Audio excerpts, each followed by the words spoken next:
were to tell you that you were made to dream, to connect to spirit, and to together create, would you believe me? You awakening to your true self, sweet witch, would you believe me? You can make magic. In fact, you're made of magic. You carry with you a spark that only needs fuel. Believe in your spark, wild one. Even when the path leads us to a dark place, your spark can brighten. You can let that fuel in to powerfully expand. You can let that light shine, and the sun rises again. It shines bright once again. You are magic. You don't believe me? Oh, you know you are. Believe.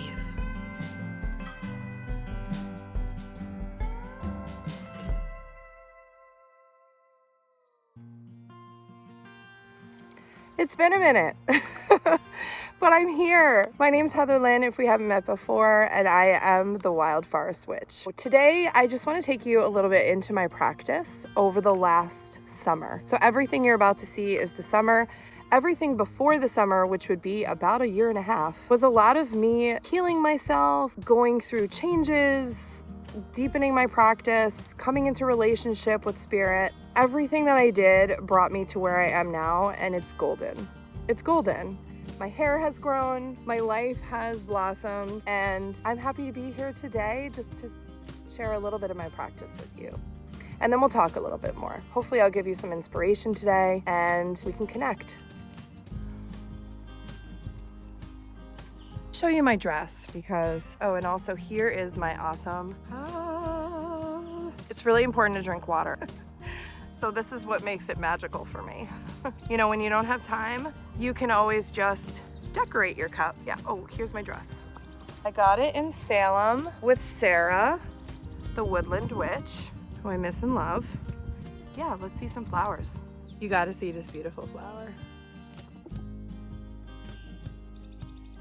One of the things I've learned over the last few years that I haven't gotten to share, or maybe perhaps I've shared a little bit of this, by nature, we witches are free. Sometimes, even by labeling ourselves as a witch, we put ourselves in a box. These are the materials that we can use. This is the way we practice. And this is what we get out of that practice. It's sort of a map already, right? I guess I'm here to say, what map? Practice how you want, do what you want, be who you want to be. Remember, your practice is your connection to spirit and your relationship. It's your relationship to yourself. That's going to look different for every person, which means, you know, it's super fun to label yourself. Like, I love labeling myself as a forest witch. I live into it. I love it. And it's true. I'm very attracted to wild plants, specifically in the forest. That's where I get my deepening, my connection the strongest. I'm also a kitchen witch. I'm also a mundane witch. I love, you know, folk magic, you know, housework with magic. I pretty much love everything with magic. So to label myself is really hard but I don't want to be an eclectic witch because then I'm labeling myself that. You know, we can label ourselves because it's super fun and it does help us identify ourselves and our materials that we really like, but don't box ourselves in with that labeling. Make sure that you're practicing the way you want to practice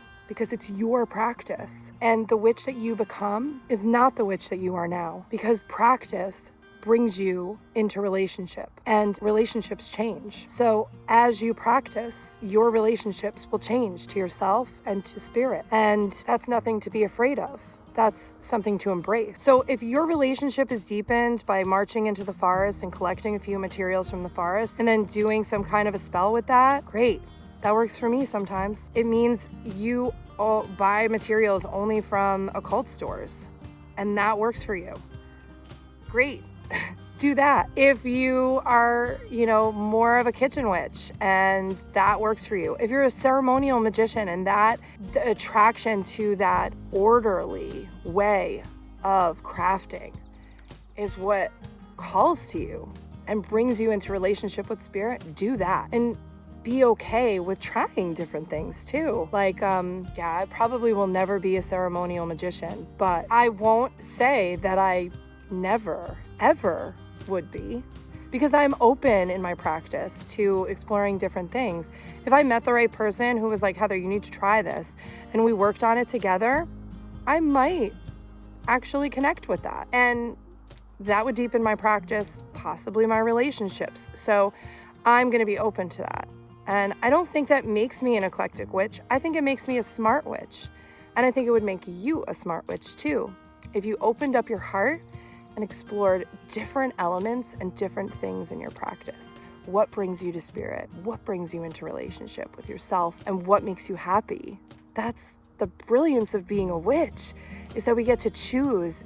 So let's not box ourselves in, and let's be witches for ourselves and our relationships to spirit. Yeah, relationship to spirit. So that's pretty much it. That's what I wanted to share. That's my little nugget of golden. Blessings to your magic wild ones. I love and adore you. May the connections that you seek to find in your practice help you deepen, help you expand, help you grow. And blessings to your magic wild ones.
So now the work is done, and this is my pop-it house. It has been evolving through the last 2 years. I've been working on manifestation of a home base for my business, a place where I can settle in and really have stability to continue to practice my other craft, which is working with children. Yeah, so this is what remains of my pop-it house. This is a little corner of my front door where I welcome you to consider devotion. That's what I'm doing right now. I've just made this beautiful nest. It's all about, what am I devoted to?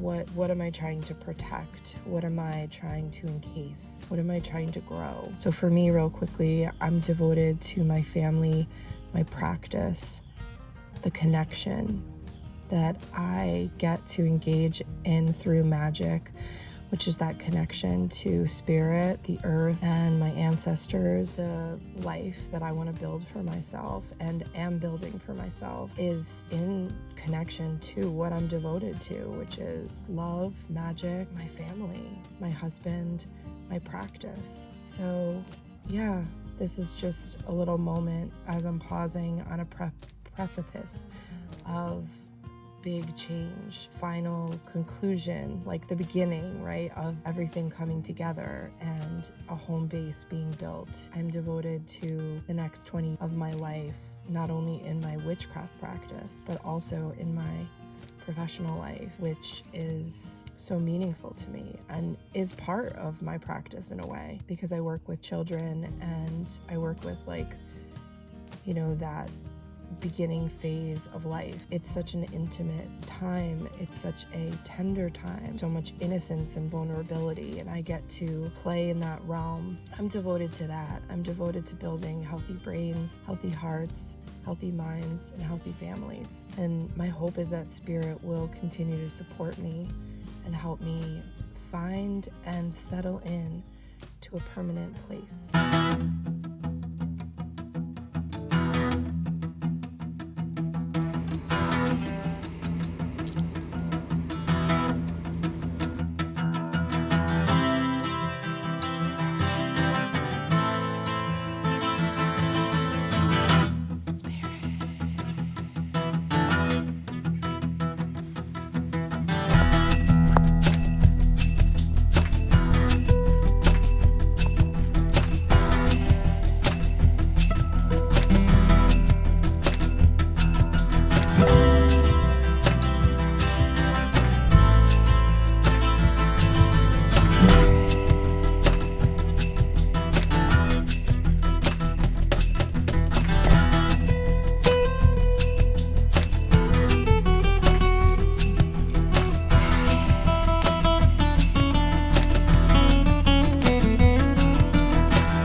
So we have these very different bouquets. We have a death bouquet, which is all of the things that I've been thinking about letting go of, and all of the things that no longer serve me. Things that I really need to let go of that I've been holding on to, like fear and frustration, just feeling like not good enough. Very much the moon, very much irrational fears. And then we've got the sun, which is where I'm heading. All the promise, all the goodness, all the light, all the hard work that I've put in, and energy that will bloom, And so it's about letting go of the fear, the irrational fears, and letting in help, letting in goodness, letting in fruition.